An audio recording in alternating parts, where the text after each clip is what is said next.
Good morning, ma'am. Good morning, Jaivalu. Thanks for being with us. I'll tell you a story which is, I don't know where I've read it, but it's a very good story. It talks about a king who wants to take his child to learn wisdom. Okay. See, we take children to learn knowledge.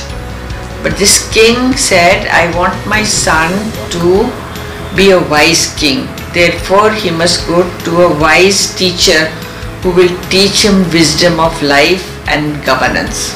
Okay. See, that's the basic thing. Now, so the king went to send emissaries across the world to say, find me a teacher who will teach my son wisdom.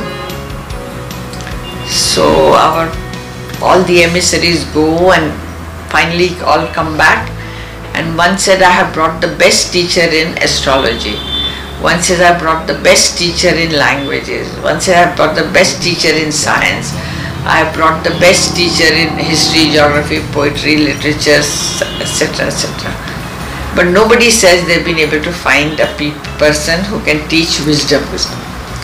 So the king is very disappointed and said, all right, I will go to my teacher who taught me wisdom. So he goes, finds out that the teacher lives in a deep forest. So he goes to the teacher in the forest. And the teacher looks at him and said, why have you come? He says, I want my son to be a wise king, and so he must learn wisdom. So I have come to you. I have found everybody teaching him all other things but not wisdom. So the teacher says, all right, you leave your child here and I'll send him when he is ready. So that young prince is there, so he goes to the teacher and says, what do I do? He says, you go into the forest and hear the sounds of the birds and you tell me what you heard for a year. So the prince goes with his book and his writing pen and writes everything, and after a year he has got piles of written material documented. Who is the bird and what is the bird and what time is the calling and what is it about. He discovers all of that. So the teacher has the patience to go through and listen to the whole pile of documents which he has prepared, and then shakes his head and said, it's not enough. You have to go back again and listen some more. Now the prince believes, see, that is the student of those times. If he said, if the teacher has told me there is something more, there is something more. There was no Google to say, itna hai, utna hai. So he goes back to the forest and is sitting and can't find anything more. One day he hears something which he had not heard before. And therefore, and then there is almost a kind of a magical tonality where he hears many things which he has not heard before. So he goes back to the teacher and the teacher says, where are your books? He says, I don't have my books, I have my experience. So the teacher says, share your experience with me. So he said, I was sitting under the tree, listening, just wondering and pondering, what am I supposed to hear? And I wasn't hearing anything. But the teacher said, there is something more, so there is something more. He says, all of a sudden I hear a huff and a puff and a huff and a puff sound. So when I started looking around and I don't see anything. And then I put my ears to the ground, and it was coming from under the ground, a huff and a puff.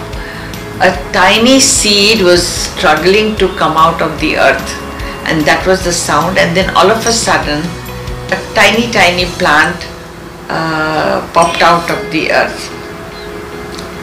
Then he said, then I started to listen, because there is something more which cannot be seen. So he says, I heard in the early morning the rays of the sun sucking dewdrops from the leaves of the trees, and there was a sucking sound. And he says there were butterflies which were flying, gathering pollen from the flowers. I heard that. And then he says, as I was watching to the trees, I saw a yellow leaf wishing goodbye to the green leaf saying, today I go, tomorrow shall be your turn. So all this he heard, so he went back to the teacher and shared with him that this is what he heard. So the teacher says, you learned the first lesson, how to be a wise person. The first lesson of wisdom is you've got to be able to see that which is invisible and hear that which is inaudible, and you can have to connect the two.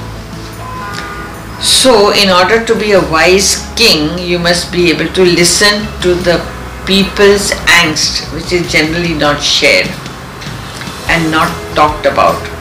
This is the first lesson of wise leadership. Now to me, liberal education is like this. You have an array of things available to you, but liberal education teaches you to go to these the levels below, which is actually you need to experience. So experiential learning becomes very important in the liberal education. So participation, like focus on social systems, so focus on personal growth, focus on qualities of leadership, focus on abilities to study, and study diverse fields which are interconnected. So the best way of liberal education is when 2 or 3 teachers from different subjects teach together. The diversity and intertwining of courses becomes the best way of teaching, and students experiencing participation as a process of learning, that teaches you the ability that learning is for life. So what it does, even in the business school, that learning is for life, and that what you do is to be done in ways where you are sensitive to the ecology around you becomes very important.